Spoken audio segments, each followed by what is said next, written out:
Hey everyone, uh, Alaskan Shaman here. My name's Ryan. I am up here on a work trip in Nome, Alaska, and I just got done doing my daily spiritual practice, my sadhana. It's a combination of breath work and yoga. Um, it's been a bit since I've done a sadhana. I was very religious about it for about 6-7 months. I started noticing lots of changes in my life, positive changes, um, synchronicities that were building, especially within numbers.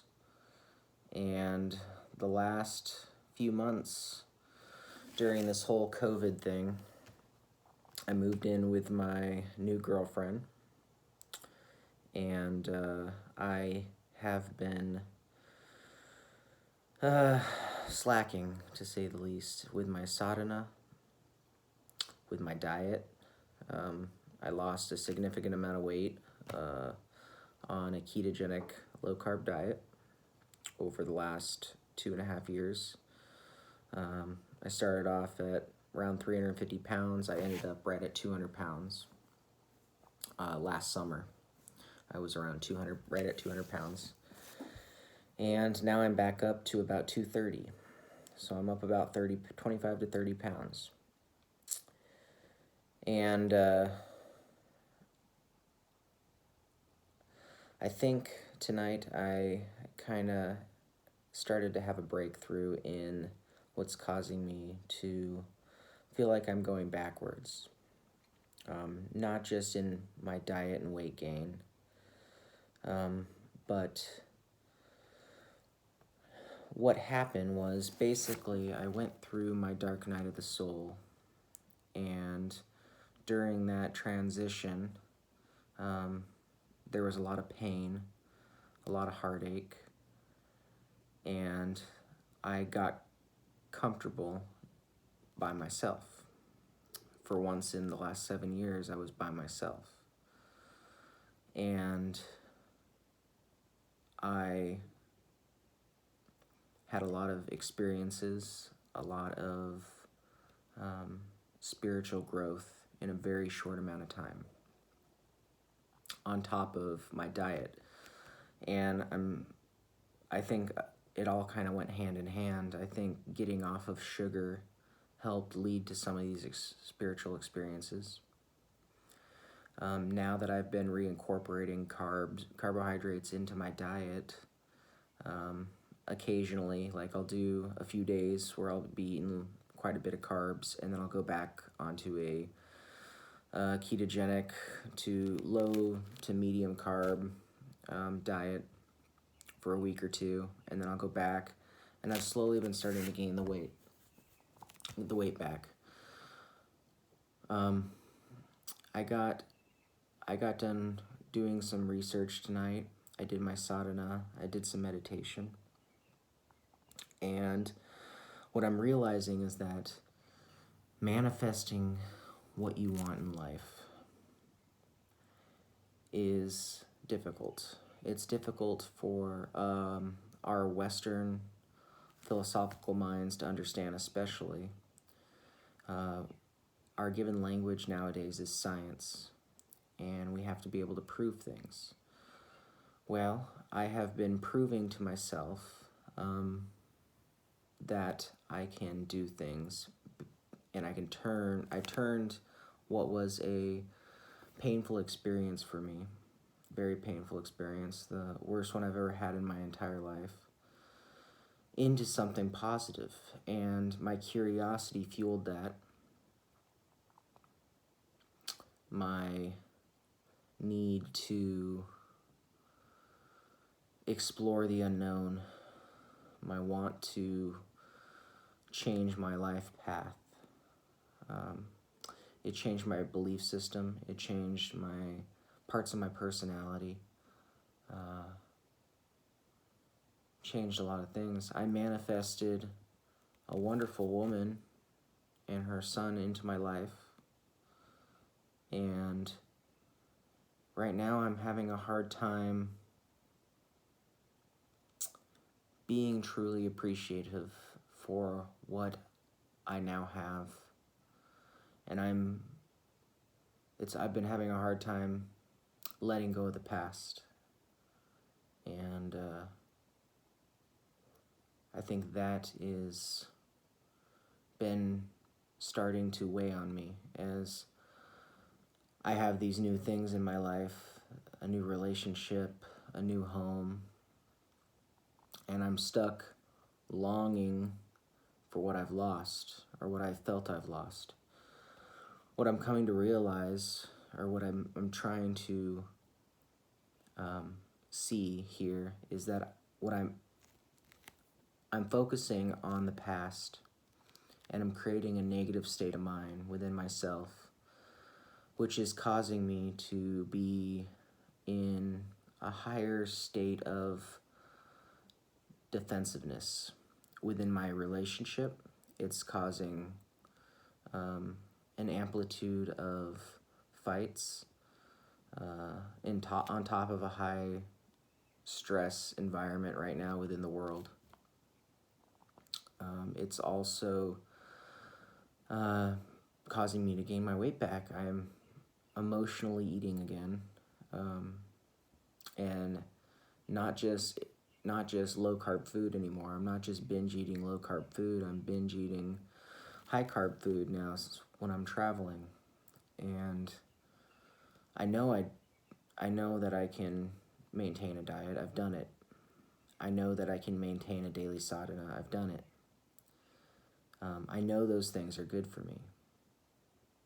And somehow I still am making a choice not to always do my daily sadhana and not to always eat the right foods that I know my body wants. And I'm falling back into destructive behavior patterns. So, here's what I'm going to do. I am going to do a 14-day water-only fast. And with this fast, I am going to accomplish a couple things. I'm going to accomplish getting rid of my stomach that I've started to gain back. I'm finding it difficult to bend over again. When I'm doing certain yoga poses, I'm finding it difficult. I stopped doing push-ups about 4 months ago. When I finally sold my house, it was a difficult process for me to sell my house and to let go of that possessional, materialistic item. There was a lot of memories, a lot of pain, a lot of love, a lot of attachment to my house, and it was very hard on me to let that go. And now I am having a hard time being appreciative for what I do have now because I'm so stuck in that past, like I was saying. So I guess first, here's what I want to do. I want to give a little, before I start this fast, I want to give a little thanks to everyone that's helped me in my life. I want to give thanks to the people that have stuck in my life, and even the people that have left my life. Without all of you, I wouldn't be the person I am today. So, thank you. And I'm trying to do better at showing gratitude. I'm trying to be better at sincerity. When we get attacked, when people, get attacked emotionally, we tend to put up defensive barriers. Some of these have become habitual from childhood. Some of these have been developed with time, but there is a defense mechanism that plays within all of us. And when one person feels attacked, they may play out one of these defense mechanisms. It could be something like myself. I tend to shut down at first, and then I try to take control back in some way. And that's what I've been working with my spiritual coach and learning how to become aware of that moment, become aware of the moment that I lose control and I try to gain it back. The moment that I lose a state of internal peace and presence and calm, and I go on to defense and then attack. So it's extremely difficult. And just when I think I'm making progress, another instance will come up within my life, within my relationship, between me and a coworker. Something will come up where I'll witness me saying or doing something. Typically, it's something that it's a way I phrase something, and I may not mean in a certain way, but the way it's phrased, the other person takes it as an attack and gets slightly defensive, and then they say something that they might mean or may not mean, but in the moment they're saying it because they're trying to attack back and display that defense mechanism. And the challenge is recognizing that scenario is playing out, to recognize that their defense mechanism is fear-based, just as my defense mechanism is fear-based. For instance, I had a coworker where I was pointing out what I thought was a slightly simpler way to trace out some cables, some fiber optic cables. He wanted to pull them and kind of do a pull test because they were very short, 3 meters or so. And I just got done dressing them in. In my mind, I was thinking, I don't want him to mess up the fibers I dressed in. But instead, what I replied with is, why aren't you looking at the serial numbers on the cables? And his method of identifying the cables, works. I think that, looking at the serial numbers is slightly more efficient, but it's a matter of perspective. And in that moment, instead of saying, hey, be careful not to mess up the cables I just dressed, or not saying anything at all because it really didn't matter, I let my ego play out, and I tried to point out a better way to do the identification. Well, he lashed out and attacked, and he said something kind of hurtful. Well, I got defensive, and I shut down, and I left. I left the building, and I went for a walk, and I started to kind of come down from it. I was upset. I was slightly depressed, and I think that's because internally what he said, I believed. He made a comment that it struck a nerve with me, and it had to relate back to the last year of my life, which was a hard time for me. It related back to the loss of my house. It related back to the loss of things that I found important in my life, and things that I loved, and people that I loved. And I caught myself in that moment trying to take back control of the situation. I told myself, I'm going to stay outside here for a longer period of time, whatever time that took, until my coworker that attacked out came looking for me. And I wanted him to, in some way, feel like he was in the wrong. And I think it was after the first 10 minutes that I came down from the initial walk away that I could have came back in. And instead I stayed outside and I waited. Even though it was cold and I didn't have a jacket.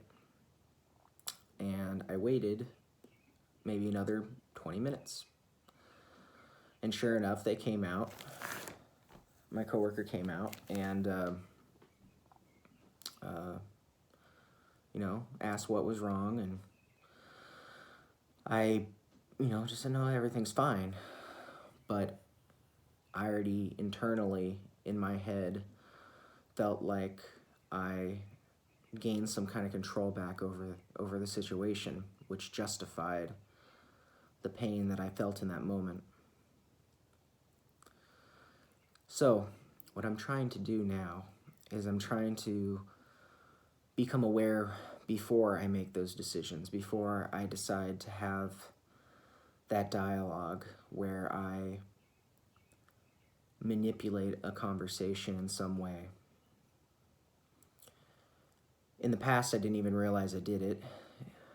It took a lot of inner work to identify this. I denied it to myself. I justified doing little things like this. It wasn't, I don't think I did anything on a grand scale that was super bad, but looking back at past situations in my past relationship, and with different people in my life, there have been times when I have exaggerated emotion to try to take control back because my feelings were hurt. There have been times when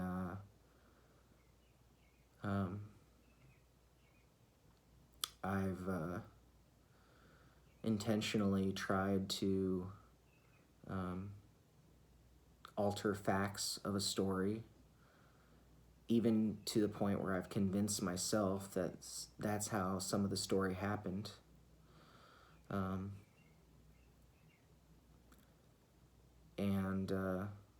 I guess what I want to do going forward is I don't want to be that person. I don't want to have to try to impress others. I don't want to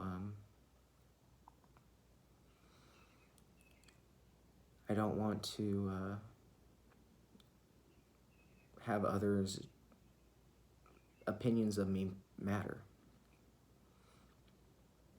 And so now I'm kind of at a breaking point where I need to do things again for me.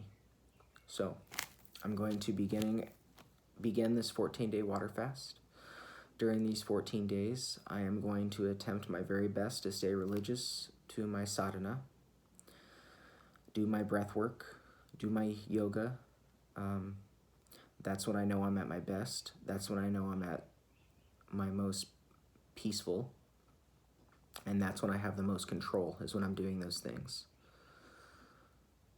So, I'll be giving updates here through probably every day to every other day on how I'm feeling.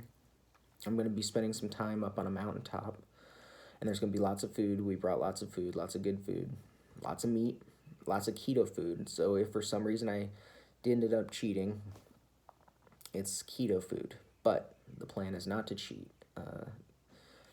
I didn't come up here going to do a fast, but I've decided that that's what I'm going to do as of a couple hours ago. So I'm hoping to lose 10 to 15 pounds during these 14 days, and that'll get me back closer to where I was last summer. It'll get me back to feeling empowered again. It'll get me back to feeling healthy again, attractive again. And I also have a newfound determination that I want to be a better boyfriend, a better future husband, and a better father figure, and future father. So I think this time around I'm gonna, instead of trying to impress other people, I'm gonna do this for me this time. And not to impress anyone, but the goal is to get to a happier place where I have true sincerity and true love and true happiness for those around me, instead of pretending to feel happy. So, wish me luck, and thank you all for any encouraging words you may have. And I know it's troubling times for everyone right now, and I think that a lot of this fear is going to be a great eye-opener, and I think it already is starting to be for many, many people. I think that the world is changing, and it may seem like it's changing in a bad way, but the chaos and the pain and the fear from that place, from that change, brings perspective. It brings perspective for how we became complacent in life, how we became complacent with our jobs and with our daily activities, and it's kind of a wake-up call. So go out there, work on yourselves, pick up new hobbies, make more mistakes, and just live your life to the fullest. And that's what I'm planning on doing. So thank you all for watching, and wish me luck. Namaste.